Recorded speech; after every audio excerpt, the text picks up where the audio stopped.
filming this on a selfie stick. And I'm kind of embarrassed. But it's really practical. And I think it would be better this way. So, please don't judge, you know.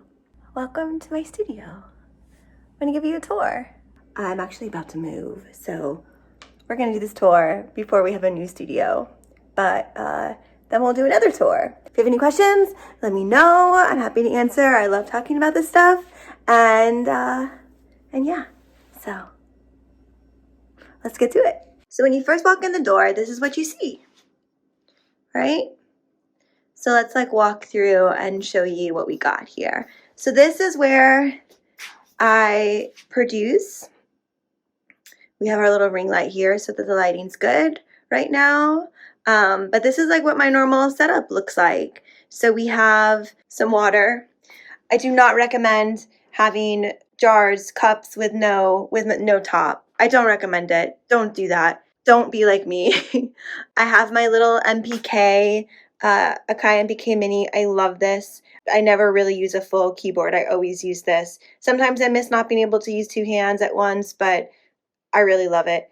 I have this stone coaster from West Elm that I love. I have the capo. I have my M1. Oh, hi. Hi. I have my M1 laptop. I love it. It's not the new 16-inch one. It's the 13-inch, but it's a beast. I love it. I could always use more power because I still overload it sometimes, but I love it. I also wish that I didn't have to have this hub and I could put everything right in, but hey, we'll take it. It's way better than my last one and I feel blessed to have it.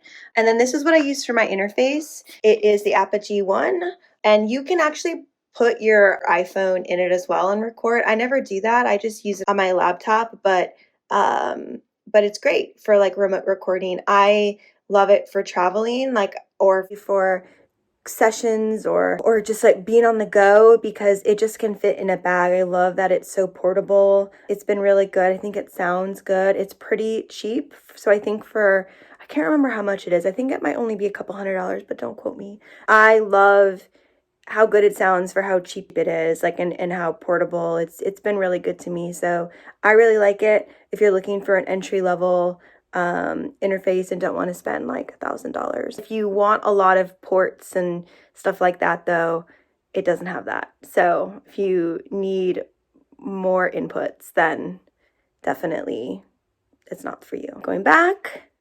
So then my little knickknack is so pretty. It has some cranes on it. I've had this like since I was a little girl, I feel like. I have like this bowl with some chalk. I made this in a pottery class. So there you go. I thought it was kind of busted, but I kind of like how it came out with like having this weird rim and stuff. I have some little buttons and like a stone. I have my monitors. I use M-Audio monitors. These are, they don't make these anymore. These are old LX4, but what's cool about them is that you can have, I don't have a 5.1 setup right now, but I have enough speakers. I just don't have it set up. But you can do a 5.1 setup on this. At some point, I really want to get into spatial audio. I think those would be really fun to have a 5.1 setup. So in my next studio, I would love to do 5.1. But for now, we're happy with my 2.1 setup. And then what do we have here? Okay, I have some clear boxes full of seashells and a little jewelry box. Work hard, stay humble, chew that. Then what do we got going on? We have a closet full of crap. Closet full of crap. I have a little, I guess like a scanner and printer here. Alexa, some aromatherapy, some storage. Oh, there you go. Okay. Then I have panels that I put in. This room has a really beautiful natural reverb to it, which is really beautiful for when you are just singing naturally, but if you want to record, it's really bad. So I got these panels, and they'll be up in my new studio whenever I get that one. So then what do we got? So this room doubles as a writing room and a studio, so I definitely wanted to make sure that beyond the desk where I would sit to produce, and like there would be a place for people to sit when we were writing together and they were over for sessions. So I got a little a little couch and this chair from West Elm. I got this little, let's make this center. This video is so frenetic, but I'm kind of here for it. I got this coffee table from Target and this guy from West Elm. I got this from Bloomingdale's, this little lotus candle. Coasters are from West Elm. I got these little bookends.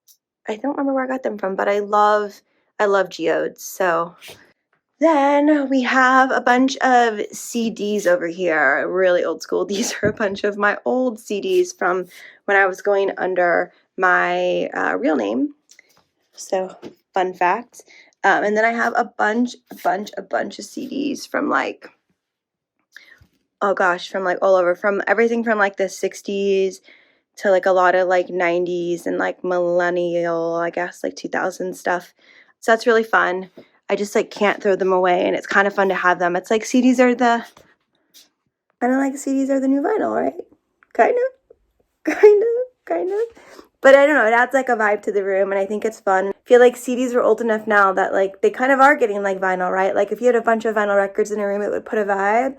So I kind of feel like CDs kind of do that a little bit too. On this wall, I have my Fender amp. This is the case for my guitar. For some reason, I've been having it on my chair lately just because it's like easily, readily available. It's like a nice guitar stand, I guess. I have this super cheap keyboard. I'm not a great piano player. I get by enough to produce stuff, but like I'm not the best. And this, I don't even think I can connect this with my interface. So I really use this like very, very little, but it's nice to have, and definitely has been used in some sessions when people are trying to figure stuff out, especially if someone's a piano player. So it's good to have as a tool in the room, but I wouldn't say I use it a ton. I have some pictures that I never hung, some John Lennon lithographs and like some other stuff that's back there. I don't know what I'm going to do with it. I probably need to find a place for it, but for now it's just sitting there. I have this little stand. It can like be used as a music stand a little bit. I do a lot of projector work. I love projecting stuff onto me for videos and things like that. So it's also used as like a stand for the projector. The mic I love this mic. Let me show you. So I have a Steadman pop filter. This is not an ad. This is just like a great story about them. I was missing a washer from the pop filter from Steadman. I asked about getting a new one, and they just sent me one for free, I think it was, if I remember right. Like, it was just so nice of them. And I just thought they really stood by their product, and it makes me want to get Steadman pop filters like for the rest of my life. So Steadman, thank you for being awesome and sending me washers for free and just being like an awesome company. That's all. Again, not an ad. That's just like a true story. My mic is a Aston Spirit. I really like it. I think it brings out the low end of my voice nicely. This is a pop filter here. This like stuff inside is a pop filter, but it's not enough for me, at least. You really need a kind of double pop filter. Like, you still need, in my case at least, I needed a regular pop filter plus the one that comes naturally on it. So, but I really like it. I have this lamp from Target. I have another mic stand here in case I need it for something. And I think that's it. If you have any questions, let me know. This is where I make all the music. I feel super grateful to have a studio at my home. It's been such a blessing. Like, I remember when I was in college and I wanted to be a producer, but I had the ear, but I just didn't have like the musicality. So I went into other aspects of music, and I think it's really interesting that, fast forward however many years, I found my way to producing, and I'm able to do it, especially as music started to become more in the box. Like, you didn't necessarily need to be in a full recording studio. You could do everything at home. There's so many VSTs and just different ways to make music without being a band leader and without knowing how to play every single instrument. And I think that is amazing, at least for someone like me, because it allows me to produce. And I had a ton to learn, and I'm still learning a ton. But I just feel blessed that I get to produce. I found my way to something that I always wanted to do, I think, but I just didn't think I could. Particularly, there's not a lot of women producers, so there's not a lot of women for women to look up to who want to be producers. Representation matters, so to see other women doing it, I think it's so important, and I don't know if I really saw that growing up.